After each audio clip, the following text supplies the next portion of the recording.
of 10 million people to have a significant effect. Here, 330 million people, and trying to get everybody aligned against a theme, that's a challenge. Yes, sir. Do you think employees' social media profiles potentially enabling phishing attacks or other attacks like that? Oh, absolutely. It's so I'm not a Facebook user, but my picture is identified in Facebook because my sister did it to me. And that's just a little tiny instance. You can find out, whether it's LinkedIn or whether it's Facebook or,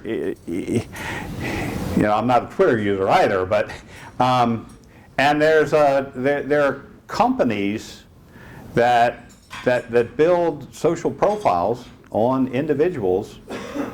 They're doing it for the intelligence community, so I know that the tools and techniques are there. It's easy to scrape the data, and so it's easy enough for me to create something that you just can't resist. You think it is totally legitimate.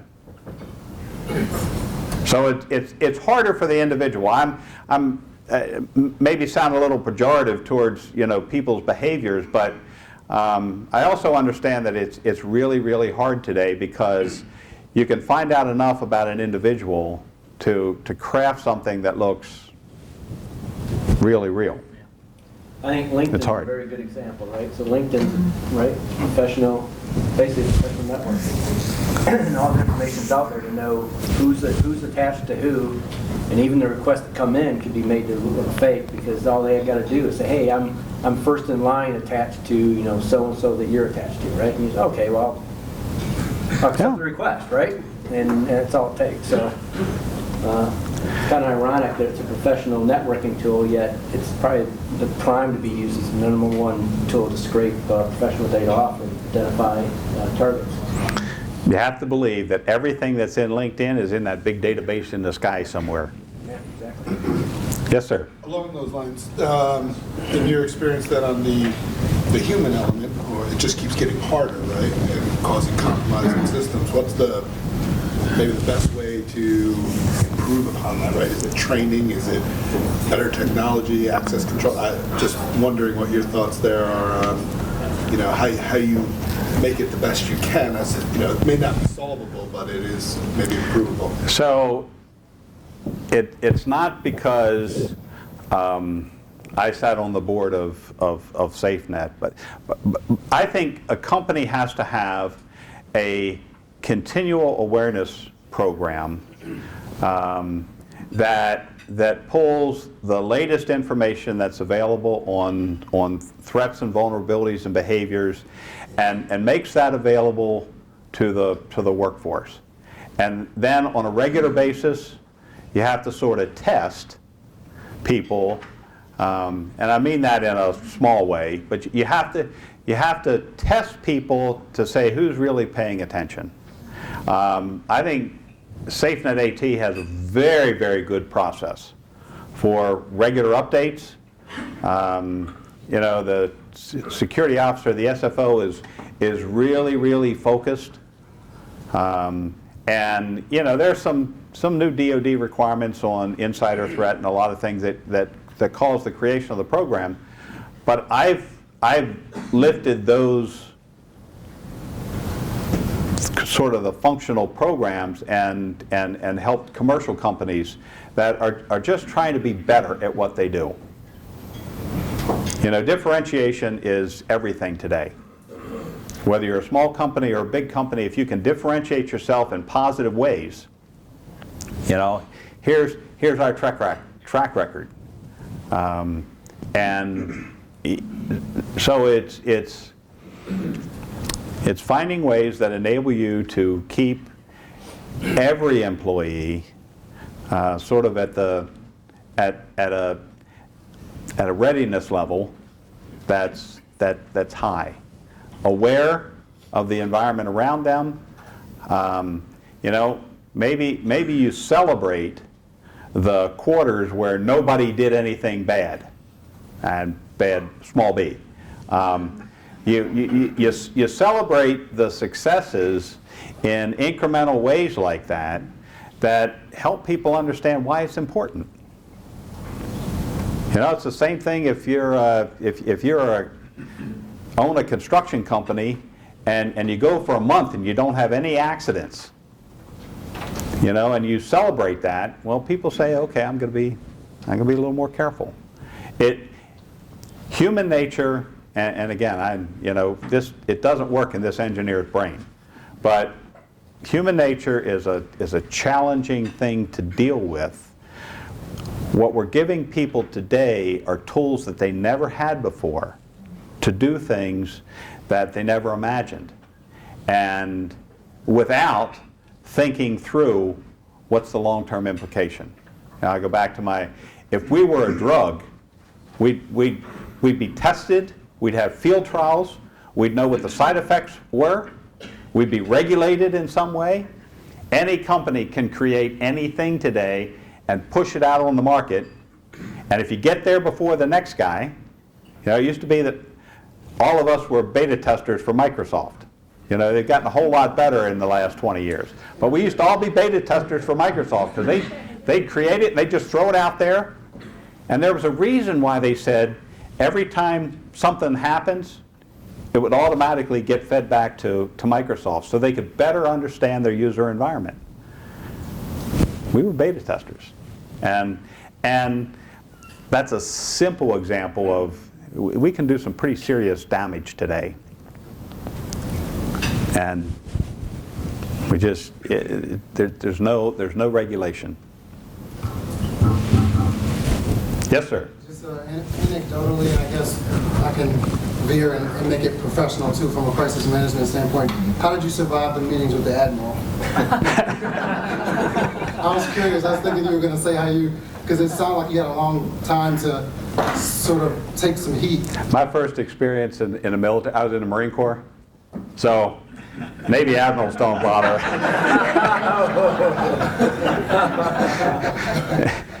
He had 4 stars. I was even worse because I was an enlisted Marine. So that's even worse. I didn't know that I was supposed to be afraid of him. Anything else? Just a thought. If the fact that the harm today is bigger and larger than before, than previous year, it is also the fact that maybe the attacker or our adversary is learning for our technology, protection technology. So that will be keep on and on. The more we innovate the higher technology, the more gaining benefited for the attacker and our adversary. As the reality is, the cyber is the data and the operational.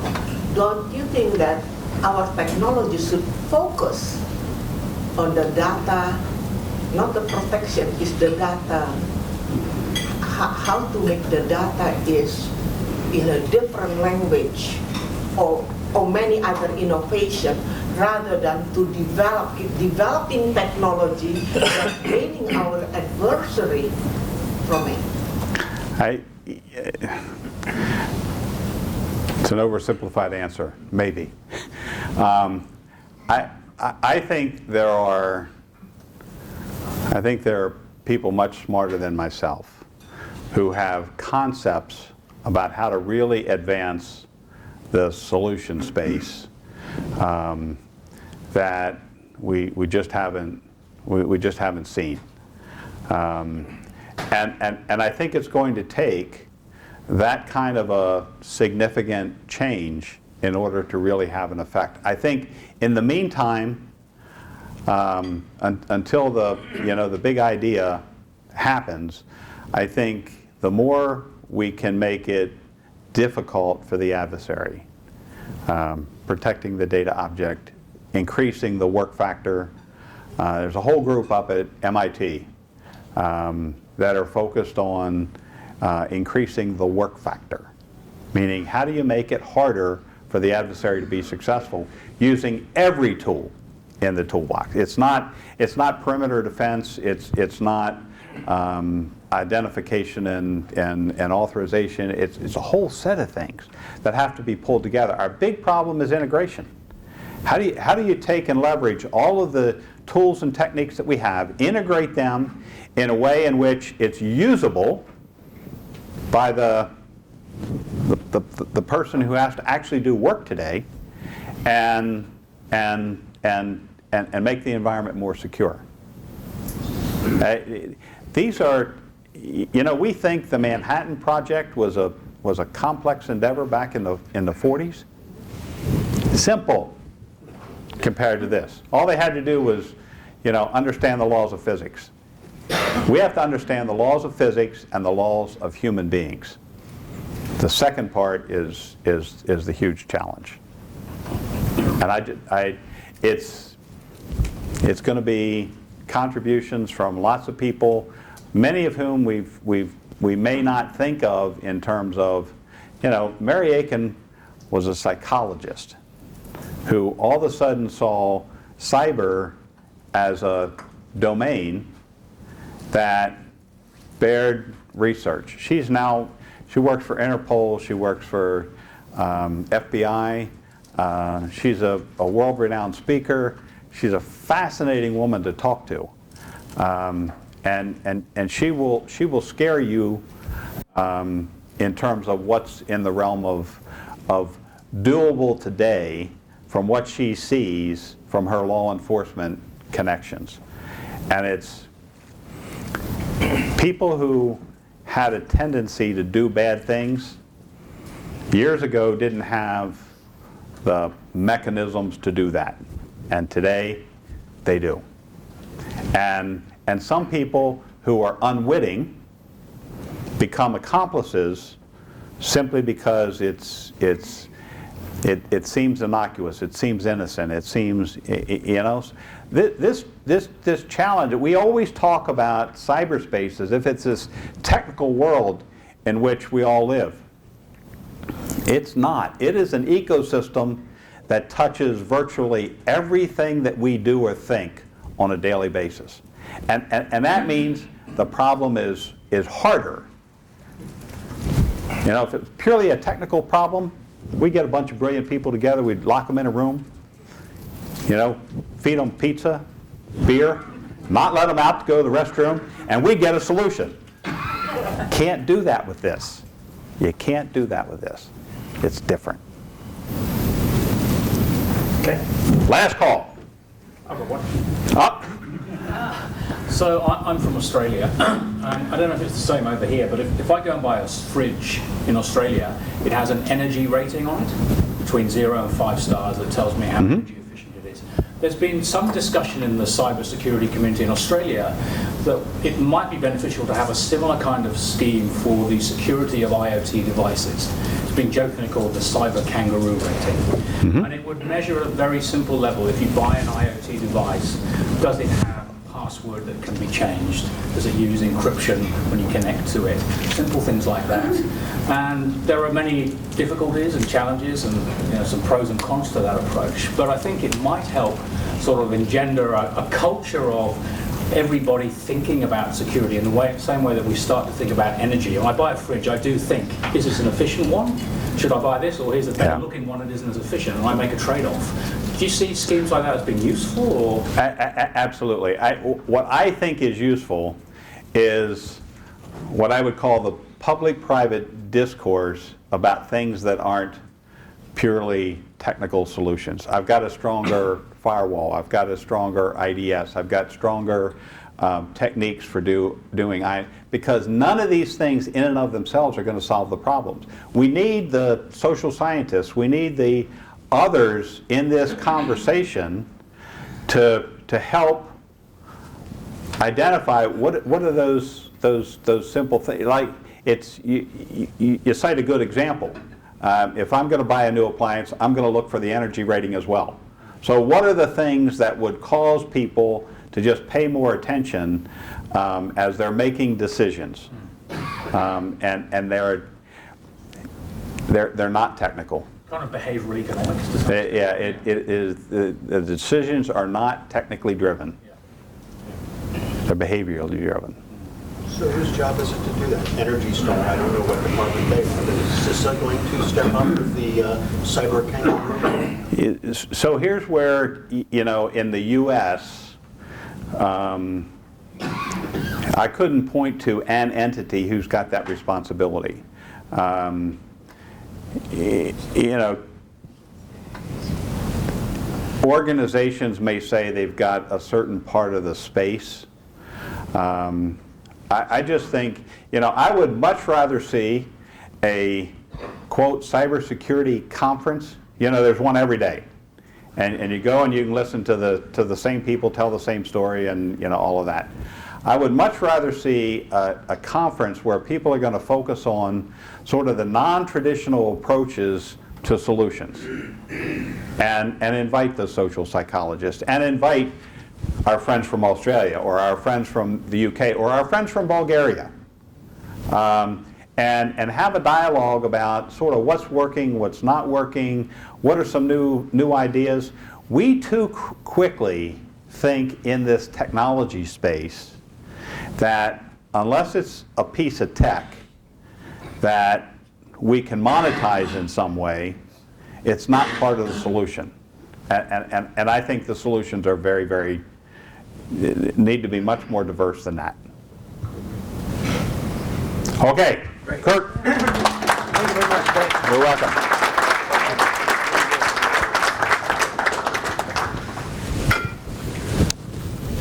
Okay, we on? So, I'm waiting for a slide to come up.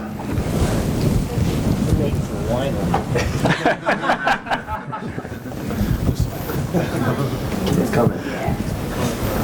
So we have 3 breakout sessions. I'll start with that at least. And I think all of you have been assigned to a color group. And as soon as the slide comes up, I'll show you which color group those were. There we go. So we have 3 breakout sessions for you. Securing data and storage, which is being given by HPE. Interseed has a unified credential management in the federal government demo session. And then we have Class Telecom. So I think you've been assigned to a group, so we'll do a rotation. And then it's on your badge. It's on your badge. So if you can do that, because there is some limited seating in those rooms, stick with your groups. We'll go through that for 3 20-minute sessions. And then we'll come back here, and then we're going to finish up with a speaking engagement from Brent Hansen on the future of cyber and where we see that going.